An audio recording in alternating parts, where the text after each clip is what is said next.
나오신 우리 성도님 여러분을 환영하고 축복합니다. 저를 따라해 주셔서 이렇게 가슴에 손을 올리시기 바랍니다. 그리고 따라해 주셨으면 좋겠습니다.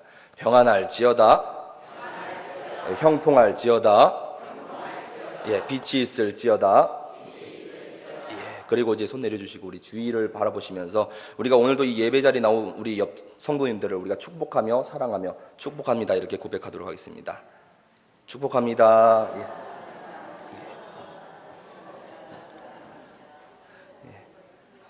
오늘도 이 예배 자리에 정말 우리의 마음이 항상 평안하며 기쁨이 넘치고 정말 주의 사랑으로 우리가 기쁨으로 늘 살아가는 우리 모든 성도님이 되시기를 간절히 소망합니다. 오늘 이 시간 우리가 본문 말씀을 중심으로 해서 진리의 말씀이라는 제목으로 같이 말씀을 나눌 때 은혜 받는 귀한 시간 되시기를 바랍니다. 저번에 황재영 강사님께서 1장 2절부터 해서 8절까지 말씀을 통해서 우리에게 중요한 메시지를 전해주셨습니다. 다시 한번 우리가 기억해 보자면은 우리가 사도 야고보가 축복하며 이 서신을 보내고 있는 내용이었습니다. 그래서 형제들아 이렇게 하면서 믿음의 공동체로서 하나의 시작을 이루고 있었습니다. 이 당시의 초대교회는 우리가 오늘날 교회보다 많이 힘들었다는 것입니다.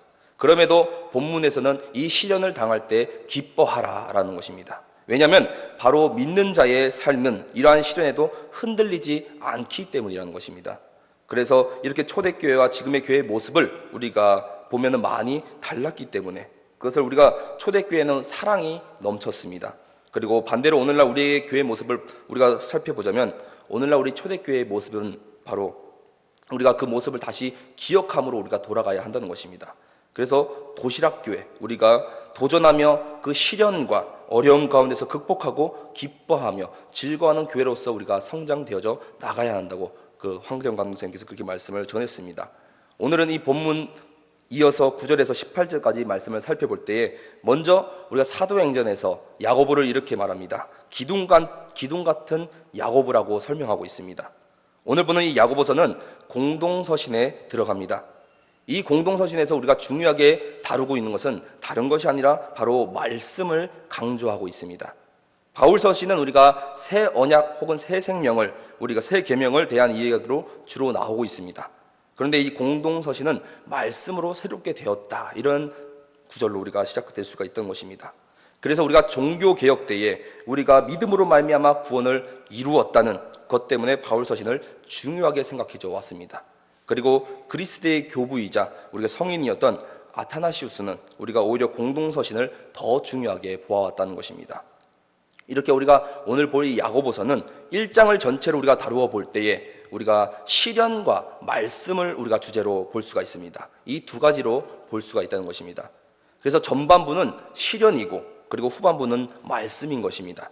그래서 두 가지를 나눠서 보면 우리가 알기 쉽다는 것입니다. 그래서 우리가 시련을 통해서 훈련되어지고 그리고 말씀을 통해서 연단되어진다는 것입니다. 그래서 오늘 본문을 살펴볼 때 먼저 2절에서 4절까지는 우리가 시험을 당할 때 온전히 기쁘게 여기라라고 하고 있고 그리고 5절에서 8절까지는 이 시험을 당할 때 지혜를 구하라 이렇게 말씀합니다. 그래서 5절에 보면은 후히 주신다라는 것입니다. 이 말은 즉 한결같다는 의미를 말씀하고 있습니다. 그래서 하나님께서 우리에게 주실 때 값없이 뒤끝 없이 대가 없이 주시는 분이시다라는 말씀입니다. 이것이 정말 우리에게 있어서 은혜라는 사실입니다. 그렇지만 우리가 항상 사람을 대할 때에 두 마음을 품게 됩니다. 시험을 당하는 이유가 우리가 결국에 이러한 마음 때문에 오는 것이라는 겁니다. 하나님이 이 땅에 예수를 보내주셨을 때 만약 그것의 대가를 바라시고 보내셨다면 우리는 큰 배신감에 쌓일 수밖에 없을 것입니다. 그러나 하나님께서는 대가 없이 우리에게 예수님을 보내주셨습니다. 그러므로 우리는 기도할 때 중요한 것은 내 입장을 두고서 기도하는 것이 아니라 우리가 정말 하나님의 입장에서 기도해야 한다는 것입니다. 그러기에 우리가 올바른 길에 가면 갈수록 더 눈물을 흘릴 수밖에 없습니다. 더 고난과 정말 여러 가지 어려운 기회에 있다고 하더라도 눈물을 흘릴 수밖에 없다는 것입니다. 그렇지만 이렇게 예수님께서는 대가를 바라지 않고 섬기셨기 때문에 또한 계속 없는 사람을 돌보시고 하니까 없던 것입니다. 그래서 예수님께서는 자발적인 가난하신 분이셨습니다. 그리고 세 번째로 우리가 시험을 당할 때 9절에서 11절까지 살펴보시면은 어떻게 대처할 것인가 이렇게 나오고 있습니다. 바로 이 고난과 시험에 대한 문제들을 잘 생각해 보시면 먼저 이 고난과 시험을 우리가 당할 때 이것은 우리에게 잠깐 주어진다는 것입니다. 우리에게 주어진 이 고난을 겪는다고 생각한다면 얼마나 더 겪겠습니까? 여기 아마 30년 아니면 40년? 한 더 몇십 년을 우리가 아마 신앙을 생활을 계속 하실 것입니다. 그런데 지금까지 우리에게 거쳐온 이 고난들을 생각해 보고 있자면 어떤가요? 지나고 나니까 더 우리에게 경험이고 다 유익한 것이 아니겠습니까? 시험을 통해서 우리의 믿음이 더 연단되어지고 성숙해지고 더 주님 앞에 우리가 나올 수밖에 없는 그러한 제목들, 기도 제목들이 넘쳐나게 되었다는 것입니다. 그렇기에 우리가 이 현재의 고난은 그렇게 길지 않다는 것입니다. 그리고 고난은 우리가 잠깐이라고 생각하시길 바랍니다. 그래서 로마서 8장 18절에서는 우리에게 이렇게 말씀을 합니다. 바로 생각한 건데 현재의 고난은 장차 우리에게 나타날 영광과 비교할 수 없도다. 그리고 이 앞절에 17절을 이렇게 풀이해서 설명해 보면 이렇게 말합니다. 우리가 하나님의 자녀라면 하나님의 상속자로서 그리스도와 공동 상속인이 되는 것입니다. 그러므로 우리가 그리스도와 함께 영광을 받으려면 그분과 함께 고난도 받아야 한다고 그렇게 17절에서 설명해서 말씀하고 있습니다. 그래서 18절에 말씀하는 것처럼 지금 우리가 받는 이 고난은 앞으로 우리에게 나타날 영광과 전혀 비교가 될 수 없다고 말하고 있는 것입니다. 그래서 우리가 9절을 살펴보시면은 낮은 형제는 자기의 높음을 자랑하고 이렇게 말합니다. 아무래도 연단 중이기 때문에 낮아지는 것이겠죠. 아마 우리가 사업에서 넘어지고 혹은 시험에서 우리가 넘어지고 여러 가지 취직 문제로 넘어지고 이러한 것을 통해서 사회를 우리가 바라보았을 때 우리가 어떻게 보면 초라하게만 느껴질 수도 있다는 것입니다. 그러나 그것이 계속 될 것이 아니라는 것을 우리는 알 수 있습니다. 바로 잠깐이라는 것입니다. 우리가 그날 우리가 이 땅에서도 얻을 수 있고 아니어도 우리들은 다 높아질 자들입니다. 원래 우리는 다 하나님의 자녀이지 않습니까? 그래서 하나님의 아들이고 딸 모습으로 회복되어질 수 있기 때문에 높아질 것이 분명하니까 9절에 낮은 형제는 밤낮 그것 때문에 비참하게 있지 말고 높아질 날 이것을 기대하고 준비하라고 이렇게 9절에서 설명하고 있는 것입니다. 그것이 비록 이 땅에서 있을 수도 있고 혹은 아니어도 곧 그날은 온다는 것이죠. 그리고 10절에 보시면은 부한 자는 자기의 낮아짐을 자랑할지니 이는 그가 풀의 꽃과 같이 지나감이라. 여기서 부한 자를 말씀하고 있습니다. 즉 이 부한 자는 정말 일이 잘 풀렸다는 것이죠.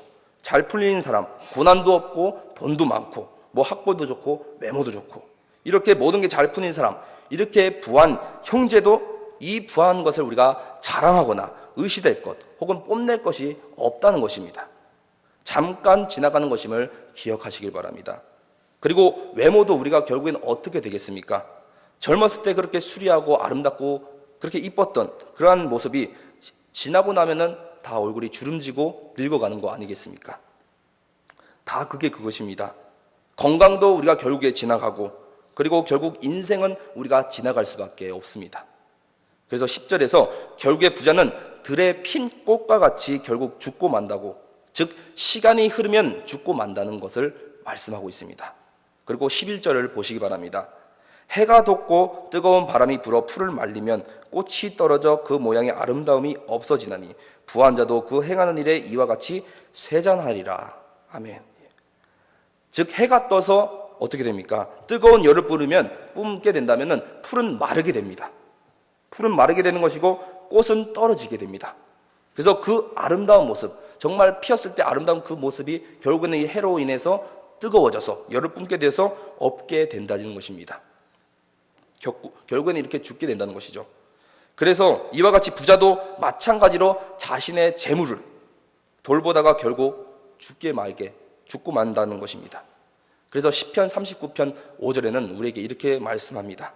풀어서 말씀드리면은 주님께서 나에게 한 뼘 길이밖에 안 되는 나를 주셨으니 내 일생이 주님 앞에서 없는 것이나 같습니다. 진실로 모든 것은 헛되고 인생의 전성기조차 한날 입김에 지나지 않습니다. 라고 시편 39편 5절에서 이렇게 말씀합니다. 우리가 맞습니다. 우리의 인생은 정말 고작 한 뼘밖에 안 되는 그러한 짧은 인생이라는 것입니다. 우리가 이 인생을 어떻게 해야 되겠습니까? 우리 자신에 대해서 시험을 잘 치러지고 잘 풀렸고 사업에 성공하고 시험에 성공하고 성적이 많이 오르고 학점이 많이 오른다고 그리고 취직이 잘 되고 그것을 우리가 보고서 내세울 것이 없다는 것입니다. 결국엔 사람마다 든든히 서 있는 그때에도 그것을 가지고 내세울 것이 없고 이 모두가 결국에 다 허사뿐이다라는 것을 말씀하고 있는 것입니다. 그래서 성도님 여러분, 우리가 인생을 돌아보았을 때 우리는 그냥 인생의 지나감이라고 보셔야 될 줄 믿습니다. 우리도 지금 이 시간도 다 경험하지 않았습니까? 우리가 지난 2015년도 지나갔습니다. 또한 앞으로 우리가 2016년도 지나갈 것입니다. 우리가 추수감사절을 맞이하고 또한 성탄절을 맞이하고 송구영신 예배를 드리고 이렇게 인생은 잠깐 지나간다는 것입니다. 그렇기 때문에 괴로움이라는 것은 우리가 인생에 늘 붙어 있기 때문에 우리가 어떻게 그것을 항상 같이 지나간다는 것입니다. 그러기에 우리의 삶 속에서 붙어 있는 이 괴로움과 함께 지나가기 위해서 우리가 무엇을 해야 되겠습니까?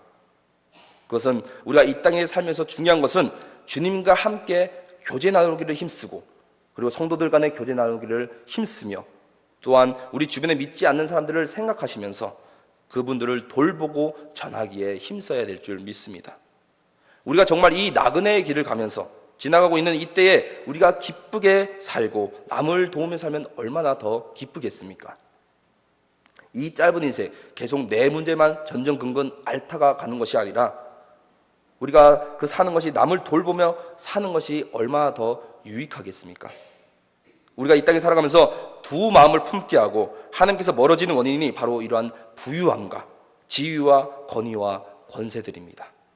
우리가 이러한 것들을 우리가 다시 한번 생각해 볼 땐 한시적이라고 생각하시면 되겠습니다.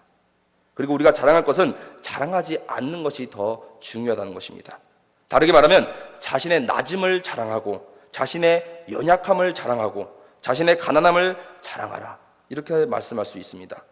우리가 지위가 높고 한다고 해서 힘 있는 자라고 생각할 수도 있을 것입니다. 그렇지만 우리가 하나님 앞에서는 지위와 권세는 아니라는 사실입니다. 여기에는 생명이 없습니다. 또한 힘이 없고 세상 가운데 오히려 부유함, 이것이 오히려 하나님 앞에서는 가난함이라는 사실을 기억하시기를 바랍니다. 하나님에서 부유함을 우리는 추구해야 합니다. 그래서 우리는 자유해야 합니다. 바로 부유함에서도 우리가 권세에서도 지위에서도 물질에서도 우리는 자유해야 되겠습니다. 그리고 네 번째로 이렇게 말씀합니다. 우리가 이러한 가운데 속에서 우리가 생각해야 할 것은 시험만 자꾸 견디고 어려움만 참고 지내는 것이 아니라 그 다음 단계를 우리는 바라보아야 한다는 것입니다. 바로 면류관입니다. 즉 한마디로 이 시험에도 결국엔 끝이 있다는 것입니다. 여러분은 특별히 우리가 믿는 자들로서 우리가 면류관을 받지 않습니까? 바로 12절에 말씀합니다. 시험을 참는 자는 복이 있나니 이는 시련을 견뎌낸 자가 주께서 자기를 사랑하는 자들에게 약속하신 생명의 면류관을 얻을 것이기 때문이라, 이렇게 말씀합니다. 우리가 이러한 시련을 통해서 우리가 온전히 되면서 최후 승리, 즉 우리는 면류관을 받게 된다는 것입니다. 우리가 이러한 것을 정리해 보았을 때 우리가 시험을 견뎌내는 자에게 주어지는 것이 바로 이 면류관의 축복이라는 사실입니다. 즉 고난이라는 것은 우리가 바라보아 하는 그 나라에 들어가서 면류관을 얻기 위한 하나의 통과 과정이구나, 그렇게 보시면 되겠습니다. 우리가 때로는 자녀를 낳기 위해서 어떻게 하겠습니까? 어떠한 과정을 거치겠습니까? 바로 해산의 과정을 거치지 않습니까? 정말 해산을 과정을 이렇게 거쳐야지만이 우리가 아이를 낳게 되는 것입니다. TV에서나 혹은 삶 속에서 우리가 듣는 이야기를 통해서 이 해산의 과정이 엄청 힘든 것으로 우리는 다 알고 있습니다. 그런데 자녀가 세상으로 밖으로 나왔을 때 그때는 정말 힘들고 어려울지라도 그 가운데는 소망이 있다는 것입니다. 그 뱃속에 있던 아이와 만날 것을 기대하면서 비록 고통 가운데 있을지라도 그 아이를 생각하고 바라보고 견디며 소망을 한다는 것이기에 우리가 그 시험을 이길 수가 있다는 것입니다. 또한 이렇게 우리가 같이 보았을 때 고난을 당할 때도 이 고난인 것이 그런 거구나, 12절의 말씀처럼 생명의 면류관과 이 고난이 연결되어져 있다는 것입니다. 즉 고난이란 것은 우리가 영광을 위한 하나의 코스이지 실망하고 낭망하고 그렇게 우울해지는 그러한 과정이 아니라는 사실을 기억하시기 바랍니다. 그리고 저도 군대에 다녀왔을 때도 군대에 있을 때 다 어떻습니까? 군대에 있을 때도 다 힘들고 정말 처음에 갔을 때 어렵고 언제든지 이게 날이 지나가는가, 이러한 고민들을 많이 하지 않습니까? 그런데 결국에는 그 날을 헤아리면서 나중에 보면 그 끝이 있음에 인내하며 견딘다는 것입니다. 그리고 그러한 암담한 가운데 있었지만 결국에는 저녁이라는 그러한 우리가 소식을 받게 되면서 나온다는 것이죠. 혹은 우리가 아이들을 키우시는 부모님들은 언젠가는 결국에는 그 끝이 있음을 기억하면서 참고 인내하는 것입니다. 이렇게 시련을 참는 자들은 자기를 사랑하는 자들입니다. 우리가 주님을 사랑한다면 사랑할수록 우리가 시련을 견뎌낼 수 있습니다. 그리고 왜냐하면 나와 함께 하시는 그 주님만을 바라보면서 위로를 받는다는 것이죠. 어려운 일을 겪을 때마다 기쁘게 여기는 것이 우리는 필요합니다. 또한 항상 후히 주시는, 지혜를 주시는 그 하나님을 기억하며, 그리고 그것이 시련인지 유혹인지 분별하며 우리가 두 마음을 품지 말고, 그리고 마지막에는 이 시련에는 끝이 있음을 우리는 기억하셨으면 좋겠습니다. 그렇기 때문에 이러한 시련과 고난, 이것은 우리 그리스도인에게서 너무나도 귀한 것입니다. 그렇기 때문에 이것은 선택이 아닙니다. 선택이 아니라 그리스도인들에게 있어서 필수라는 것입니다. 선택할 수도 있고 안 할 수도 있는 그러한 것이 아니라는 것입니다. 또 하나 우리가 잘못 생각하는 것이 있습니다. 그것 중에 하나가 바로 신앙생활을 우리가 잘한다고 해서 복을 많이 받고 고난은 또한 안 받는 것처럼 그렇게 이야기하는 것은 바로 성경적으로도 비성경적이라는 것입니다. 고난을 우리가 통과해야지만이 영광이 나온다는 것입니다. 영광은 고난 다음에 나온다는 사실, 이걸 기억하시기 바랍니다. 그래서 이렇게 생명의 면류관을 얻기 위해서는 우리가 이 땅 가운데 살아가면서 이 시련과 이 역경이 있는 것을 기억하시고, 우리가 하나님을 잘 섬기면 복을 받는다고 이야기할 때 이 복은 다른 것을 의미합니다. 잘 먹고 잘 사는 그러한 복을 의미하는 것이 아니라 마태복음 5장에서 우리에게 쭉 말씀하고 있습니다. 바로 심령이 가난한 자가 복이 있나니, 또한 애통한 자는 복이 있나니, 온유한 자, 또한 의에 줄이고 목마른 자, 그리고 긍휼히 여기는 자, 또한 마음이 청결한 자, 화평하게 하는 자, 그리고 의를 위하여 박해를 받는 자는 복이 있다는 것입니다. 즉 이 복은 영적인 것을 의미하는 것입니다. 그러기에 5장 11절 12절에 말씀합니다. 나로 말미암아 즉 사람들이 나 때문에 너희를 욕하고 박해하고 거짓으로 너희를 거슬러 모든 악한 말을 할 때에는 너에게 복이 있다고 말씀합니다. 그리고 그걸 통해서 12절에는 기뻐하고 즐거워하라. 너희가 하늘에서 너희의 상급이 큼이라 이렇게 말씀합니다. 너희가 전에 있던 선지자들도 이같이 박해하였느니라.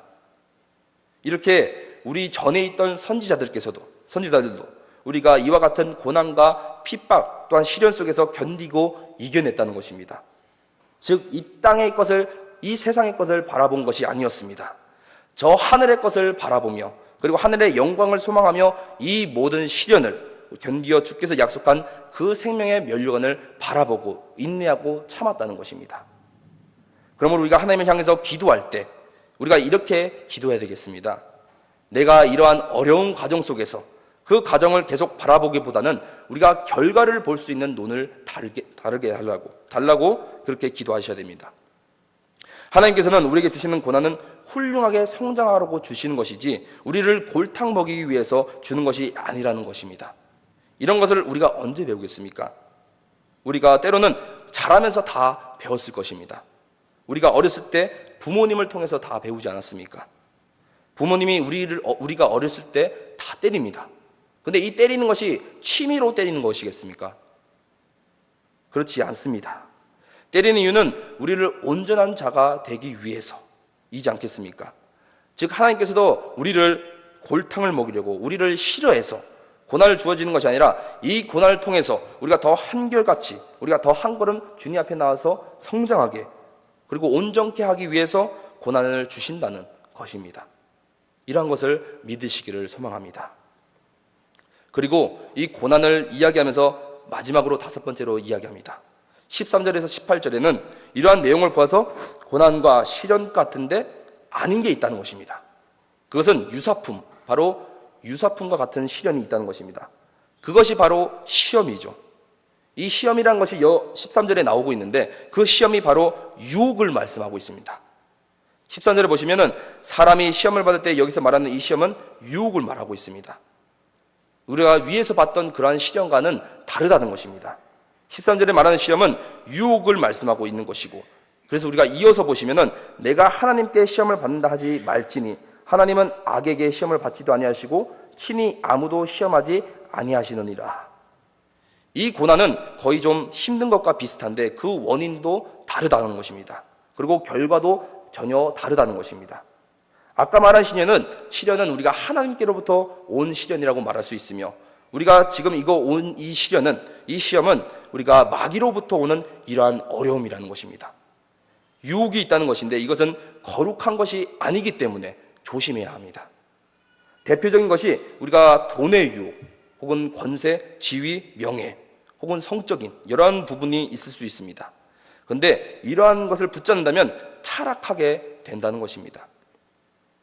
그래서 이겨내지 못하고 조심해야 되는데 이러한 모든 것을 너무 힘들다고 거기서 낙마하고 넘어진다면 안 된다는 것입니다. 그래서 우리가 하나님께로부터가 아니라 마귀로부터 오는 것은 우리가 철저히 조심하고 피해야 할 줄 믿습니다. 그런데 왜 이러한 어려움을 겪는가? 바로 14절에 오직 각 사람이 시험을 받는 것은 자기의 욕심에 끌려 미혹됨이니 이렇게 말씀합니다. 가만히 있어도 될 것인데 괜히 이러한 유혹을 받아서 어려움을 겪는다는 것이죠. 왜냐하면 우리 안에는 이 욕심이라는 것이 항상 자리를 잡고 있습니다. 이 욕심이라는 것이 정말 우리가 상상 초월할 정도로 엄청나게 많은 욕심 가운데 우리가 살아가고 있습니다. 어느 정도 하고 멈추면 절제하면 될 것인데 그것을 참지 못하고 욕심 때문에 더 벌려고 하니까 그렇게 하다가 결국에 시험에 빠져 유혹에 빠져 넘어지게 된다는 것입니다. 이렇게 14절에 말하는 것처럼 시험을 받는 이유가 자기의 욕심에 끌려 미혹됨이니, 그래서 15절에 말씀합니다. 욕심이 잉태한 즉 죄를 낳고 그래서 죄가 장성한 즉 사망을 낳느니라. 아멘. 이렇게 시험을 받는 이유, 그리고 유혹을 받는 이유가 결국에는 자기의 욕심에 끌려 미혹돼서 그렇게 되었다는 것입니다. 그러면 왜 그렇겠습니까? 왜 그렇게 우리가 힘들게 끙끙대겠습니까? 가만 보니까 우리가 자기의 욕심 때문에, 특별히 우리가 요새 젊은 청년들 제일 크게 걱정하는 것이 무엇이겠습니까? 취직도 취직 문제도 있을 수도 있을 것입니다. 허나 결혼 문제에서도 계속 큰 고민에 있을 수 있습니다. 그런데 가만 보면 어떤 부분에서 이러한 것은 시련일 수도 있습니다.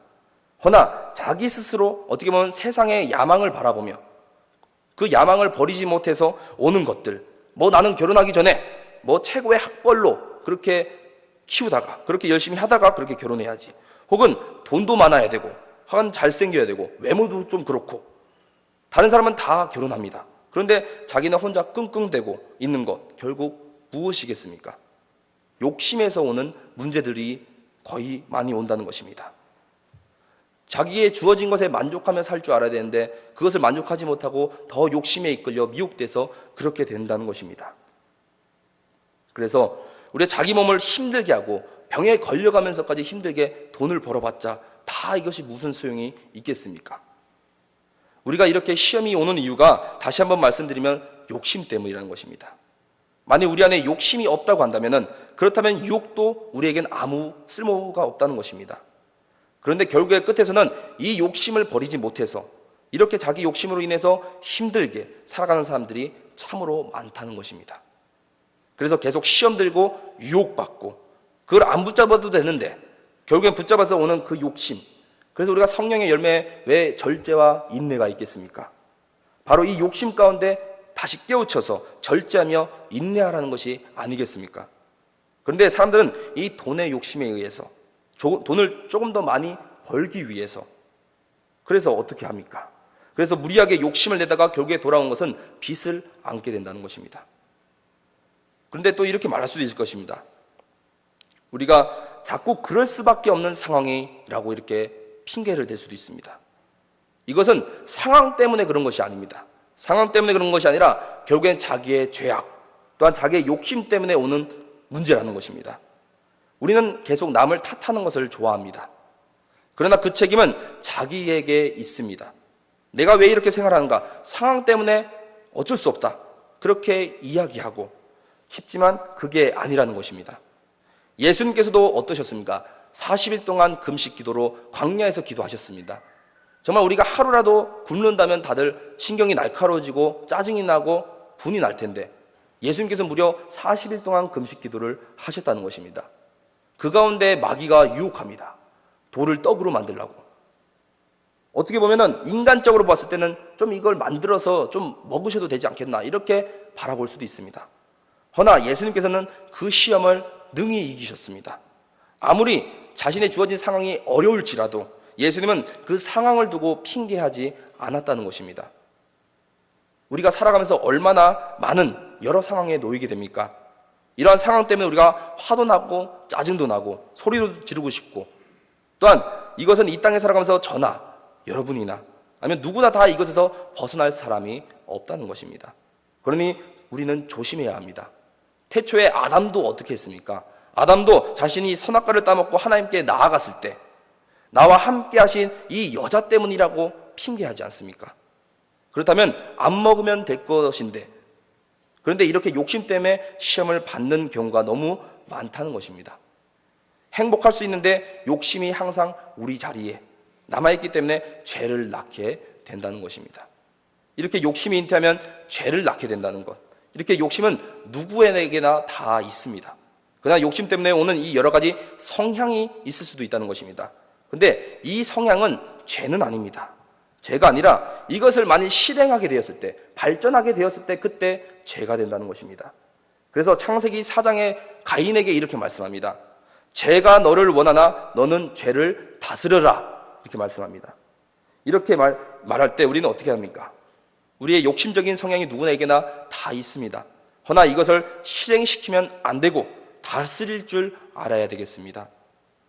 그래서 이 세상에 누가 욕심이 없는 사람이 있겠습니까? 다 욕심적인 성향이 있습니다. 다만 우리가 이것을 실행하지 않도록 날마다 우리는 기도의 자리에 나와서 기도하며 연단되어져야 될 것입니다.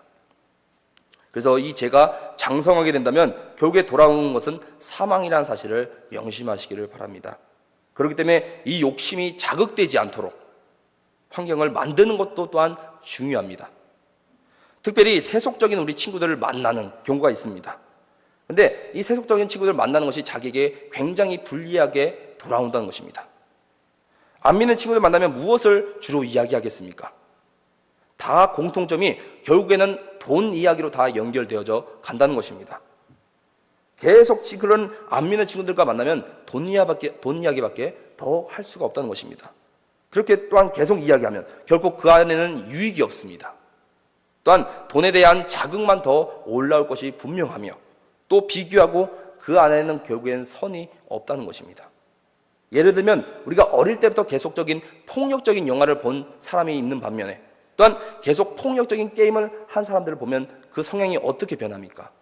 나중에는 그 폭력적인 성향으로 변하게 된다는 것입니다. 그리고 우리 TV에서나 혹은 간혹 주변에서 들리는 이야기로 우리가 부모에게도 대한 부모의 폭력을 받은 그 아이들이 어떻게 변합니까? 그런 것을 또한 TV에서도 본 적이 있습니다.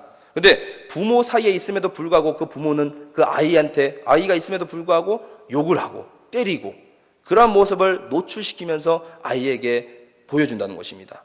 결국에 그 아이는 자기 여동생에게 똑같은 행동을 하는 그러한 충격적인 모습을 본 적이 있습니다. 그러므로 사람은 누구나 다 영향을 받는 존재라는 것입니다.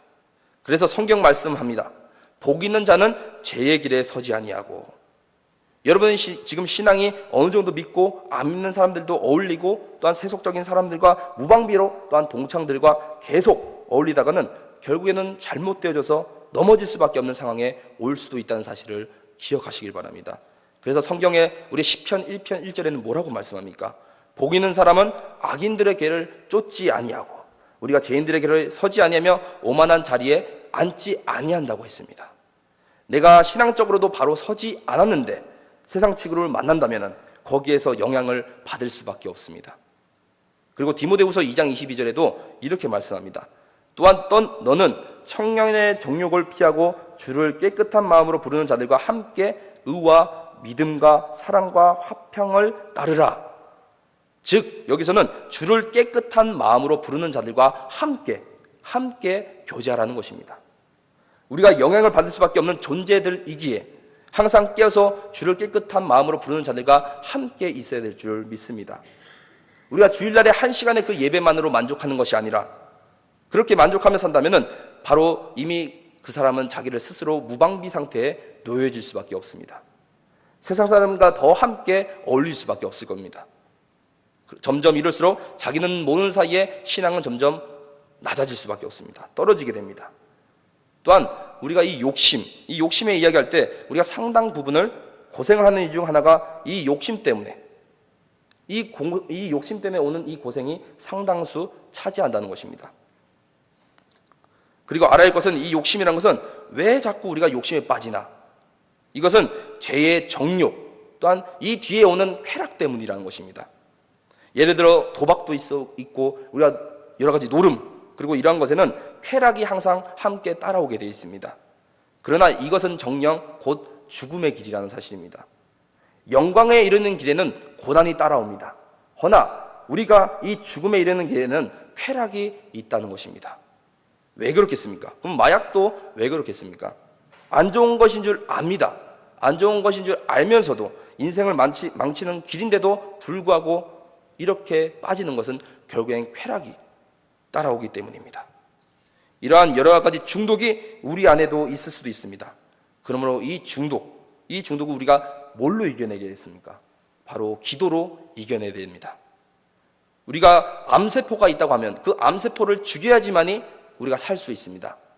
그렇다면 우리가 어떻게 합니까? 죄의 정욕도 우리가 죽이면 내가 삽니다. 허나 내가 죄의 정욕대로 살아간다면, 움직인다면 내 생은 완전히 끝나는 것입니다. 소망이 없는 것입니다. 여러분 가운데 안 좋은 성향이 있습니까? 그렇다면 그것을 내가 죽이든지 아니면 내가 그것에 의해 죽든지 둘 중에 하나밖에 없다는 것입니다. 앞으로 내 인생을 살아가면서 이 두 가지의 결정을 놓일 수밖에 없을 것입니다.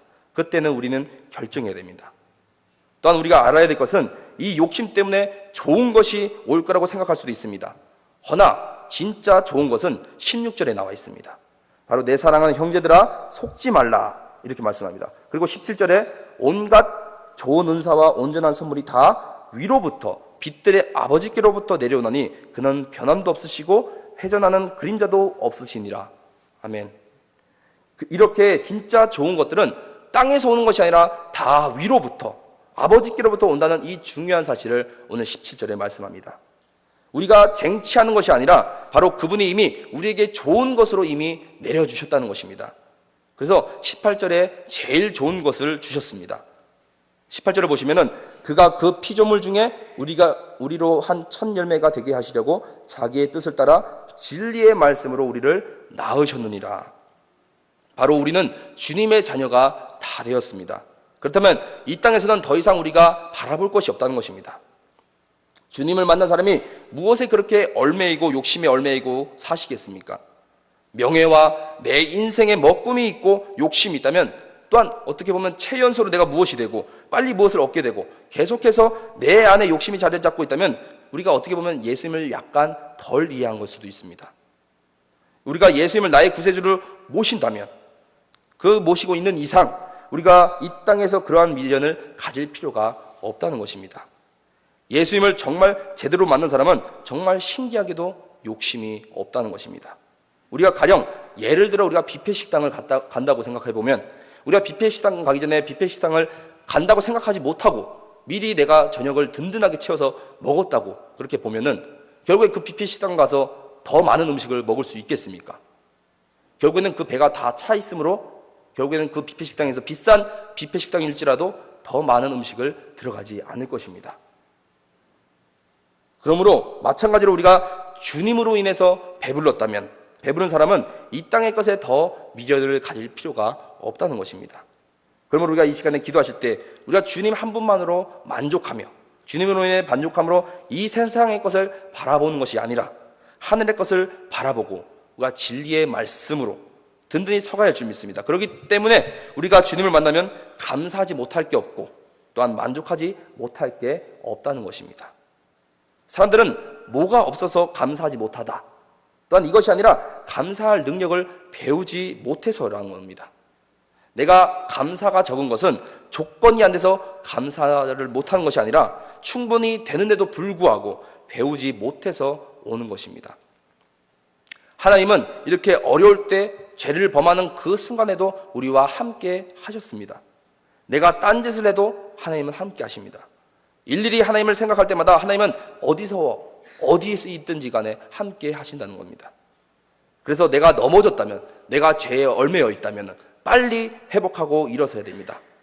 우리가 살아가면서 하나님께로 오는 이러한 시련들, 온전히 우리가 기뻐하며 그 가운데 속에서 하나님께서 나와 함께 하신다는 그 사실을 잊지 마시기를 바랍니다.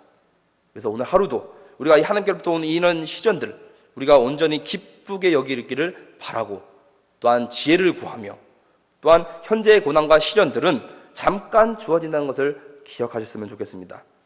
또한 결국에 이 시험에도 끝이 있고 또한 멸관이 있다는 사실, 또한 마귀로부터 오는 이런 유혹들은 우리 안에 늘 도사리고 있습니다. 그런데 이런 것을 사모한 것이 아니라, 이 땅의 것을 사모하는 것이 아니라 온갖 좋은 은사와 이 선물은 다 위로부터, 하늘로부터 온다는 사실을 기억하시면서 진리의 말씀으로, 여기서 하나님께서는 진리의 말씀을 통해서 우리에게 생명을 주셨다는 사실, 이 사실을 기억하시면서 우리가 날마다 이 말씀 가운데 보시기에 힘써 우리의 신앙이 더욱더 견고해져 나가는 우리 남북의 모든 성도님 되시기를 간절히 소망합니다. 이 시간 모든 상황 속에서 찬양드리겠습니다.